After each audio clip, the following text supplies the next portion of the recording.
Good morning, or depending on when you're watching this, good afternoon, good evening, or good night. My name's Ross, and as always told, out of Voice Radio. So today, we're going to be taking a little bit of a look at the first ever triple tag team GX. That's right, ladies and gentlemen. We thought this was coming. We thought this was going to be a thing. It absolutely is a thing. Articuno, Zapdos, and Moltres. Tag Team GX. Now, this has been revealed in Korokoro magazine. The translation has been posted onto the Facebook group by Oscar Marshall. Now, he hasn't said where he got it from. It may be his. It may have come from PokeBeach.com, who people tell me have got the translation. But Oscar Marshall has not credited anybody else for the translation, so it may well be his own translation. Or it may be from PokeBeach.com. Either way, I have checked with friends who are not 100% sure, but they seem to agree with what the translation looks like. So we're not 100%. It's very, very blurry, but the translation that Oscar's given does seem to match up with what some of my friends are saying here. So, let's have a gander, shall we? To start off with, it's got 300 HP. That's right, ladies and gentlemen, 300 HP. That's ridiculous, ladies and gentlemen. Ridiculous. It does give up free prizes, as these Tag Team GXs do tend to do, but 300 HP is huge. 300 HP is right up there with Magikarp and Wailord, and instantly makes this a blocking Pokemon. We can instantly look at this and go, it's a kind of Pokemon you want to play with little to no energy. The attack is relevant, we'll get there in a minute. Leave it in the active, maybe Ace Roller it when it gets 2 damage, play stuff like Crushing Hammer. Essentially play a deck where you go, ha ha ha, you can't knock me out, so I'm going to go ahead and win the game while you sit there doing nothing. Boom. One of the downsides, of course, is it is weak to lightning. Lightning weakness at the moment is terrible. Firstly, you've got stuff like Electro Power, so any lightning Pokemon can easily do an extra 30 damage, along with stuff like Choice Band. But then you've got stuff like Choo Choo GX, that will get an easy one-hit KO for free energy. Pikarom, that will get an easy one-hit KO for free energy while accelerating free energy. Zeraora, that will get an easy KO for free energy and isn't even a Tag Team GX. Zapdos won't work because it doesn't hit for weakness, but almost anything else will. It is a bad weakness. And as for the resistance here, it's resistant to fighting, which is good because there's a whole bunch of fighting stuff running around to take down these lightning Pokemon, but it's actually really relevant for Lycanroc's GX attack. That does 50 damage for each bench Pokemon you've got. If you had a full bench, and then they had a Choice Band with a Dynasty Prism Star, that would actually be doing 300 and getting a one-hit KO. Your resistance here will actually save you. It's pretty gosh darned relevant. Retreat cost of free is a little bit rubbish, if I'm honest with you, ladies and gentlemen. We don't like the retreat cost of free. It's not low enough to be good, and it's not high enough to use buff padding, and that's all a little bit rubbish. Now, it is a colourless Pokemon. The reason it's a colourless Pokemon, all 3 of them are flying types. It's the only type they could combine into one here. So that makes perfect sense. It means I don't get any extra tricks. But have they got any good attacks? And the answer is potentially not. Now, we spent a bit of extra time talking about this as a blocking Pokemon. A blocking Pokemon might be the best chance we've got for this. Because the first attack, Fire, Water, Lightning, colourless, 210 damage. I don't really know what we do here. Because even if you use something like a Welder, Welder lets you attach 2 fire energy from your hand to one of your Pokemon. Cool. That will pay the fire and that will pay the colourless, but it won't pay the water or the lightning. Now, there is a way to do it. What you do is you use a combination of Naganadel and Quagsire. Naganadel gets the energy on from the discard, so water. Quagsire moves it to the active. You then use Tapu Koko Prism Star to attach 1 lightning energy to this. You can't use Thunder Mountain. Thunder Mountain only works on lightning Pokemon, and this isn't. You could also just use Naganadel to get more than just the water energy, and then you could use, say, energy switch, where it was non-water energy, say for the lightning, and Quagsire where it was water.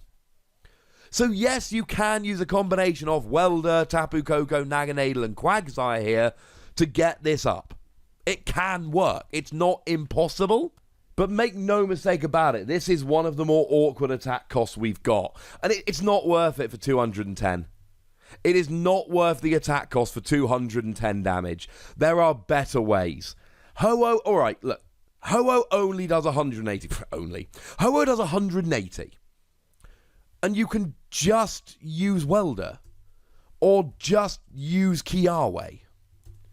You can use Blaziken GX, which does 210. And look, I know that Blaziken GX is a stage 2, but it does 210 for free energy. Welder, attached from your hand, you're golden. I don't think this is good enough. I don't think it works.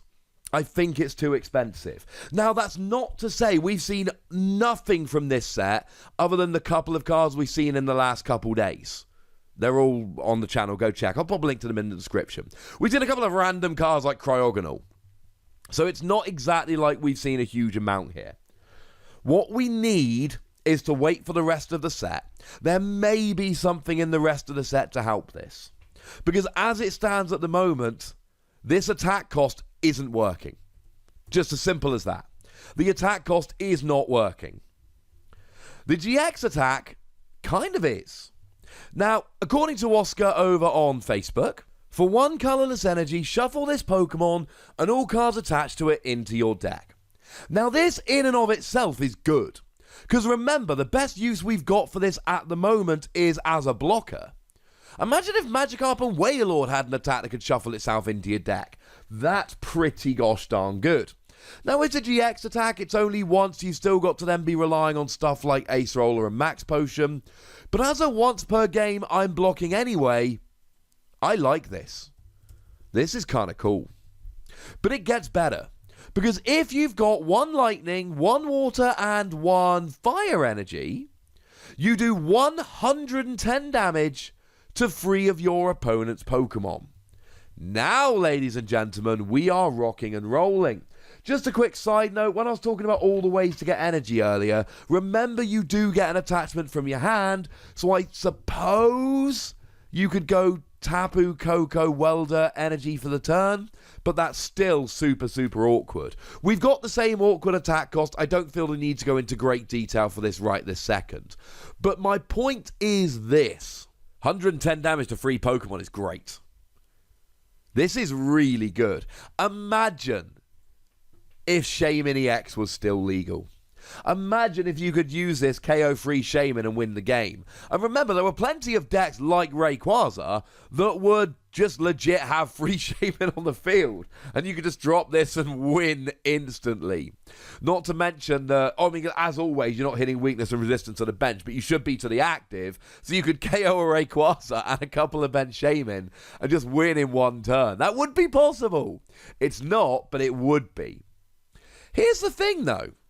Is this really that great given the energy cost? Because if we go back to Magikarp and Wailord for a moment, okay, you've got to have 8 energy on, but they're all water. So you've got Aqua Patch, you've got Naganadel, you've got Quagsire, and now this is actually legitimately viable. It'll probably take you 2 turns, but a couple of Naganadel over 2 turns, 2 Aqua Patch, and 2 for your turn, 2 attachments, 1 for each turn, and that gets you up there, and now you're doing 100 to each of your opponent's bench Pokemon. You're not hitting the active for more than 10, but you're doing 100 to each of your opponent's bench, rather than 110 to 3. So frankly, ladies and gentlemen, this seems good. This seems really good. At least compared to the birds. I don't think I like this very much. I love that it's a triple tag team, which is awesome, but it's basically a blocker like Magikarp and Wailord, but Magikarp and Wailord's got a much better weakness and can use buff padding, making it a better blocker.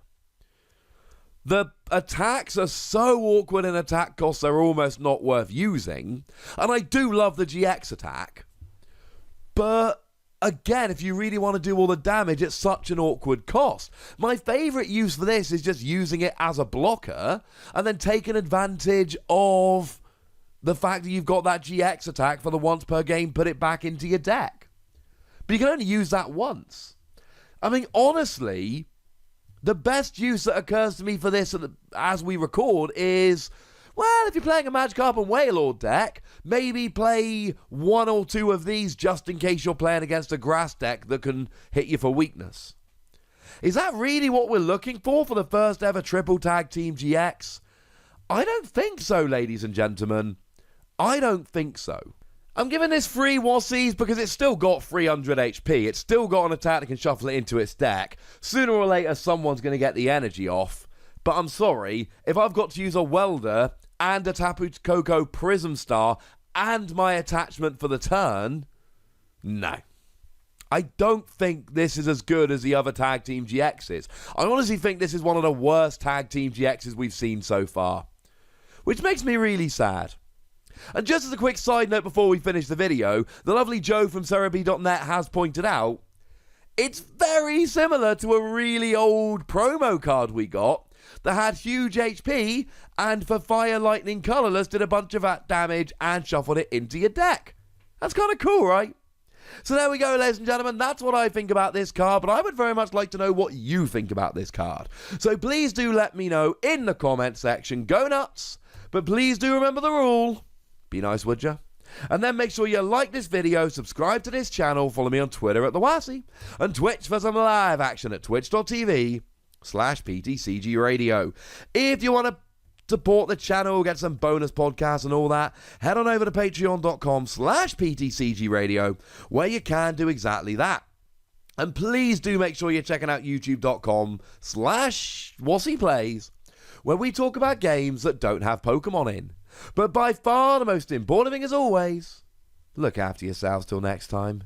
Thank you very much for watching. My name's Ross, and you've been watching PTCG Radio.